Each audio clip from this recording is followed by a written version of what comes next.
Okay, so welcome, David Meerman Scott. We are in week one of my social media management class at the University of Florida, and David is our first guest for the week that is themed the social media How evolution. exciting. And I'm Yes, and I thought David would be perfect because he wrote the New Rules of Marketing and PR, which is a bestseller. And his most recent book is Marketing the Moon. And David, I'll let you tell a little bit about your most recent book and what you have going on. Sure. Marketing the Moon is this crazy book I wrote about the Apollo moon program, which I did it with a co-author, and the last man to walk on the moon, Gene Cernan, wrote the foreword to the book, and you can see it behind Lisa right now. Yes, right The here. the book is about the marketing and public relations aspects of getting us to the moon. I mean, what my co-author and I realized is that the idea of getting to the lunar surface was more than just a huge technology feat.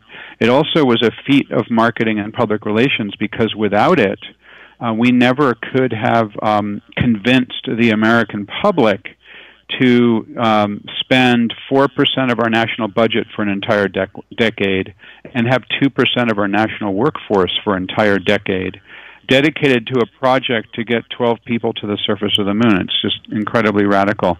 So we looked at the various things that they did, and it's just an incredible story of, I think it's the most important marketing and public relations case study ever. All of it, of course, pre-social media, pre-web, pre-internet. It was, well before Mark Zuckerberg was born.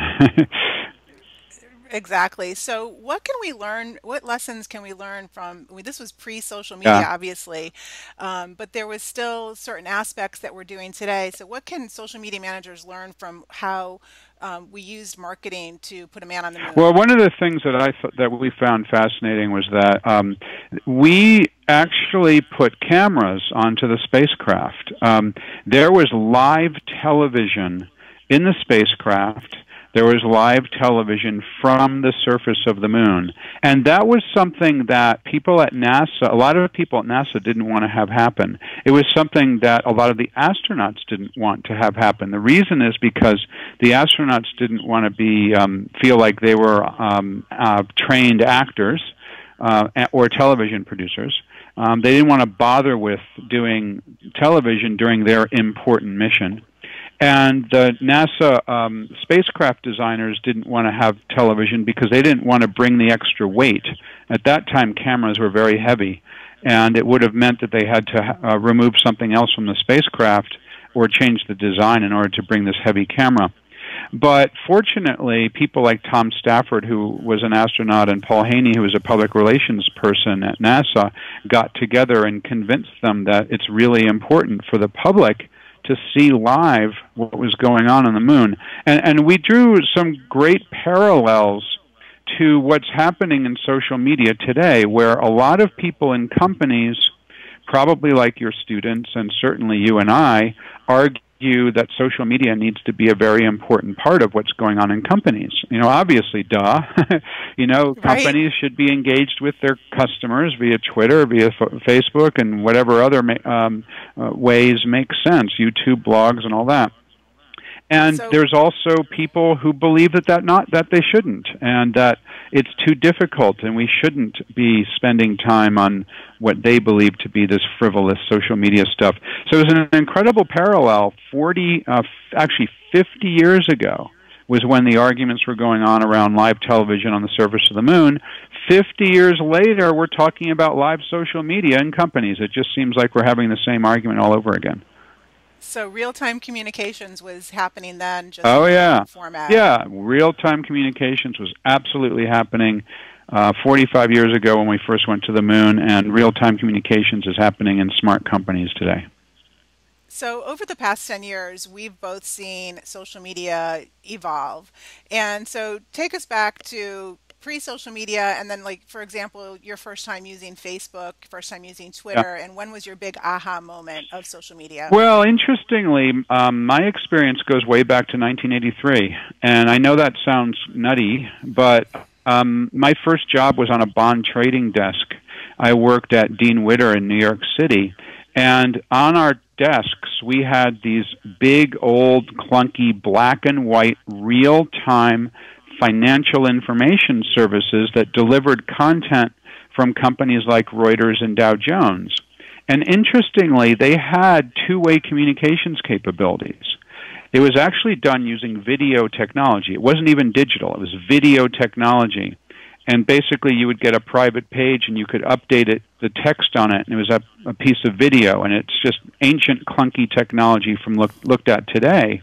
But back then, it was a social network. You could communicate with other people through this technology. And to me, and that was my very first job. And to me, I took that with me through my career, and the idea of real-time communications was something that I experienced through my entire career. I had another job soon thereafter where I was Asia Marketing Director for Knight Ridder, at the time one of the largest newspaper companies in the United States, and I actually was working in Asia. I was in Tokyo and Hong Kong, and my job was to be responsible for the marketing aspects of the real-time Knight Ridder services. And this is also pre-1995, pre-web. So to me, this stuff is natural. And Right. you know, when we first started creating real-time content in the form of things like blogs, that would have been probably in 1999, although they weren't called blogs then, 1998 even, things like journaling. And then a little bit later, blogging started. A little bit after that, Twitter started. And I was involved in all those early. But for most people, you know, in 2000, 2001, thinking about blogs, in 2007, 2008, thinking about something like Twitter, it was brand new, radical, weird, different stuff. And to me, fortunately, I wouldn't be talking to you right now if I hadn't had those experiences early in my career. I mean, I'm talking 1983. That's when I graduated from college. That's when I went into my first job. A primitive form of social media back in 1983. So you could actually see, you had the vision because you had that Oh, experience yeah. early Oh, on. yeah. I saw a pattern of what I was experiencing early in my career being taken to the mainstream. And I saw it early. I saw it as early as 1998, 1999.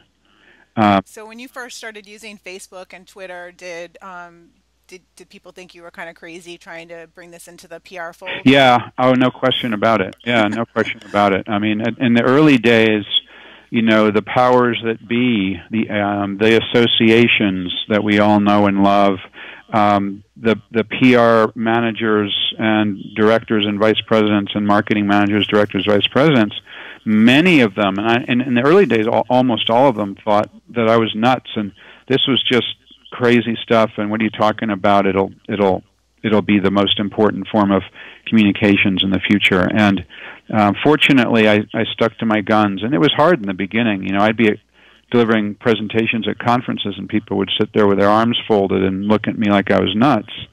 And now, you know, people are looking at me and tapping away on their mobile phones, tweeting as I talk live. It's an amazing transformation in not very many years.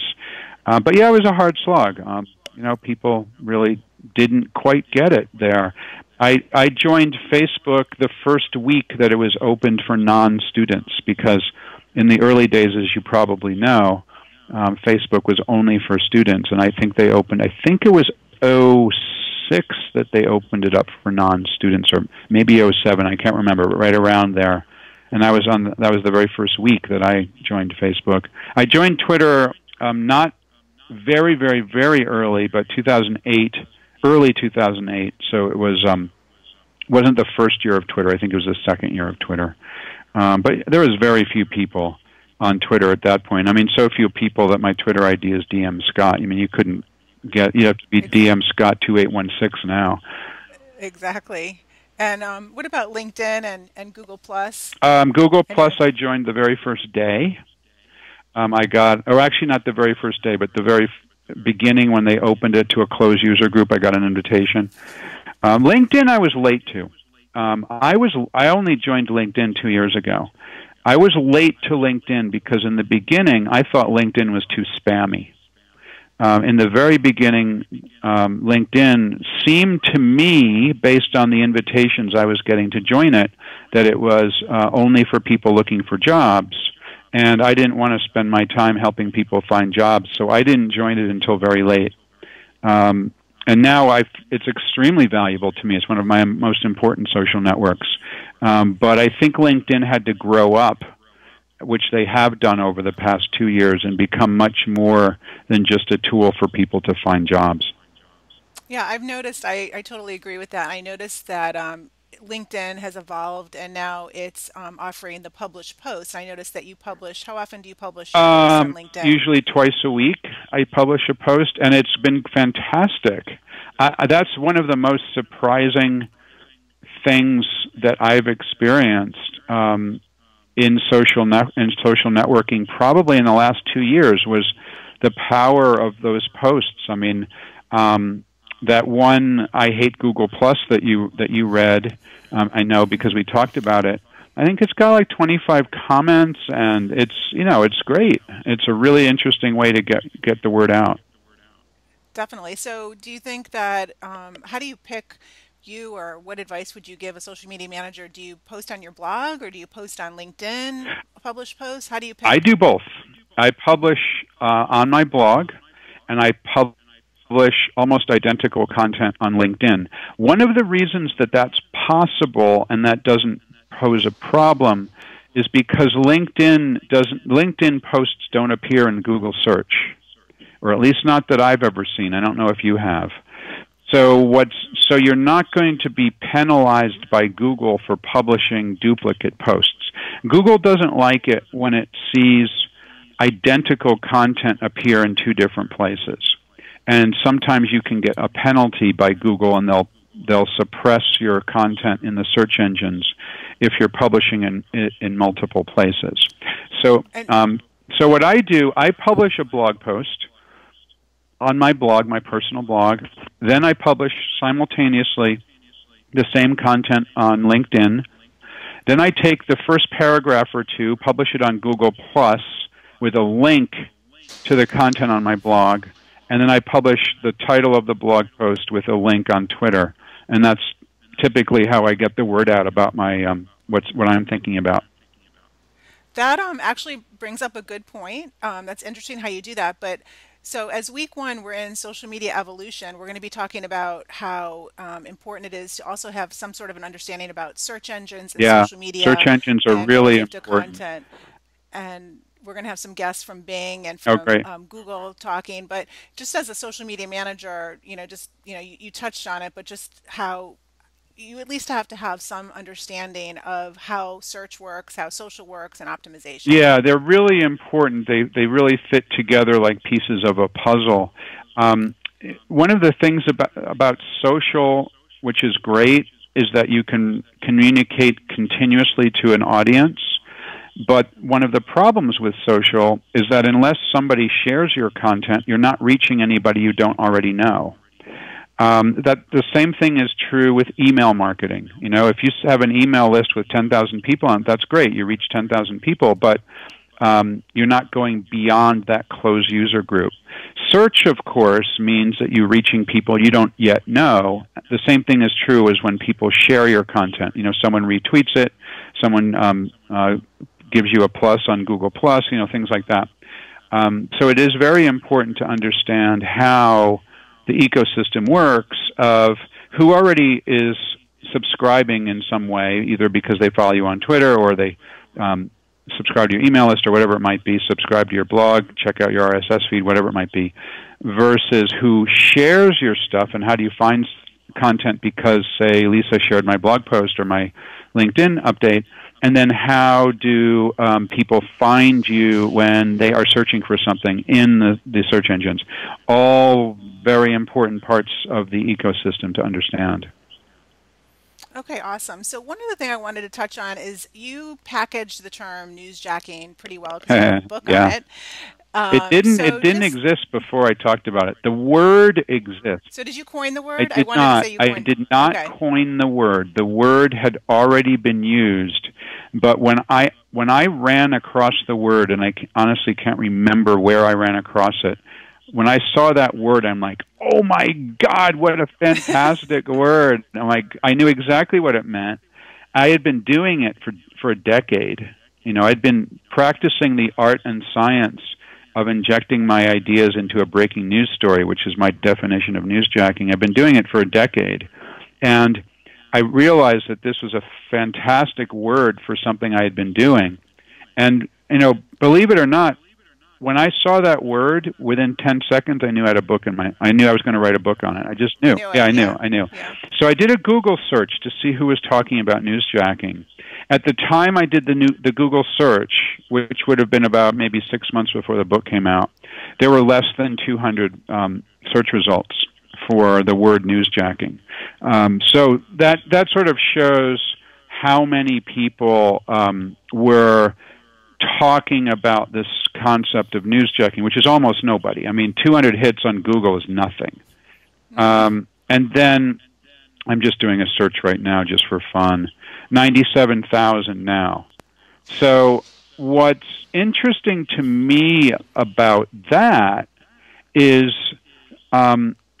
single-handedly, one person, me, can popularize an idea. And anybody listening to this, anybody else, that's true of all of us. To be able to come up with a concept, get it out into the marketplace, and then become known for it is absolutely, totally possible for anybody using the tools of social media. And I love the fact that newsjacking had 200 hits before I talked about it and has almost 100,000 hits now. I love the fact that every single day in my Google alerts, I get an alert. Every day I get an alert about newsjacking. Every day I get people who are tweeting about newsjacking. Most of them have never heard of my book, but it's a concept that's now into the marketplace. And to me, that's an amazing thing. You couldn't do that 10 years ago. You couldn't do that 20 years ago for free, get a concept like that out there. I actually get paid to get the concept out there because people buy my book. I mean, it's just really a pretty remarkable thing. Yeah, so totally agree. And from a social media management standpoint, now these are social media managers taking this class that have declared public relations as their Yeah. major. So PR is factoring in. So what advice do you give a social media manager when it comes to maybe some do's and definite don'ts when it comes to newsjacking? Yeah, so newsjacking, the art and science of injecting your ideas into a breaking news story. The main thing is to be quick. Back in the day, there was a concept of newsjacking, although no one called it that, but, that you would hang your story on a current event or something happening in the news. But there was no easy way to get it out instantly and in real time because we didn't have that capability. So basically what the basic concept and the easiest way to describe the concept is something happens in the news. So, for example, if you watch the World Cup, that player from Uruguay bites the other player. What's going on with that? And the whole world's talking about the World Cup and this guy bit somebody else and it's blowing up over social media. Well, that gives anybody an opportunity to play off of that by writing a blog post or by doing a tweet or by doing a video or whatever it might be. And a bunch of companies did, and it was great, and it worked out fantastically. So what's really, really important is speed. You have to be quick. You have to do it right now. You cannot wait till tomorrow. You probably can't even wait a couple of hours. You've got to get it done really, really quickly. A blog is a great way to do it because that'll be indexed by the search engines. You can do something on Twitter, particularly if there's a hashtag out there that you can grab. A little bit less sort of globally, if you know about a conference that's going on, even if you're not physically there and you know the hashtag, you can use that to artfully put your ideas into into what people are talking about. Some don'ts: never newsjack anything that's related to death and destruction, Be very, very careful about religion, sex, and politics. Unless you have a tie to death, destruction, religion, sex, or politics, I would avoid all of them. Um, and and this idea that I mentioned about using newsjacking around a hashtag, only do that if it's appropriate. You have to be adding value. Don't be seen as spamming a hashtag. One of the ways that I've used it is if I find out that somebody is talking about newsjacking at a conference, and that happens sometimes. It might hit my Google alerts that there's somebody who's speaking about newsjacking at a conference. That's cool. I don't own the topic. I popularized it, but I don't own it. So I'm thrilled that someone else wants to talk about it. I'll figure out when the newsjack is going to be at the conference. Figure out what time based on, I'm on East Coast time, what time it's based on me. Let's say it starts 10 o'clock Central time because it's a Chicago conference. That's 11 o'clock my time on the East Coast. I'll wait till that session is halfway through, and I'll tweet and say, here's a link to a blog post I did about newsjacking using the hashtag of the conference. And people say, holy shit, the author of the book Newsjacking just newsjacked the freaking newsjacking session at this conference. How cool is that, right? But that's something that would be seen as appropriate, but you don't want to newsjack something in this way where people think you're trying to spam them. Okay, got it. Well, we're almost at the point where we're going to lose our students' attention span. So, just on that final note, let me just ask you a couple things. Any final words of wisdom that you have to our future social media managers out there? Yeah, two things. Number one is don't work at a company that doesn't get this unless you really feel like you want to be a pioneer. Totally agree. I've coached a lot of students. I've spoken in a number of universities and colleges, and I tell students, please, if you're asked to go to an interview, great, good for you, go to the interview. At some point when it's appropriate, ask the person who's interviewing you, and make sure it's appropriate. It might be the second interview, but don't be silly about it. But say to them, "Can I use social media at work?" And if the answer is no, you can't use Twitter or Facebook here on the job. By the way, 25% of companies block employees from using social media. Then I would tell you to stand up and walk away, and that's not a job you're going to want. However, if you do end up for some strange reason in a company that does not allow employees to communicate through social media, you have three choices. Number one, you can just collect your paycheck and just have a job for the rest of your life, and how boring is that? Number two, you can become an agent of change, which is really hard, really difficult, and really risky, with a potential huge payoff if you can be the person in the organization that educates everyone around social networking, and you show the value you'll get promoted into bigger jobs, no question about it. But you also risk getting fired, which happened to me, by the way. I was fired for doing this kind of stuff in the last company I worked for back in 2002. And the third thing that you could do is you could find a new job. And I recommend you you just be very careful about what you're doing around companies that don't appreciate this idea of social media. You really need to decide whether you want to be an agent of change or not. My second idea and suggestion for all of you is have fun. This stuff's fun. This is great. Yes. I mean, this is not like the old days of marketing where oh my God, I've got to make a brochure. I mean, how freaking boring is that? Make a brochure. That's what I did 20 years ago. This is great. This is fun. This is exciting. And if you don't like it, you need to figure out what you really want to do with your life, because most people I know who do a good job with this stuff love it. It's like, oh my gosh, I can't believe I get to go to work again and do social media and all this. So hopefully you'll enjoy it. Okay, David, on behalf of University of Florida College of Journalism, thank you for your time. My pleasure. We Thank appreciate you, it. Lisa, and good luck to all of you in your studies and career. Thank you so much.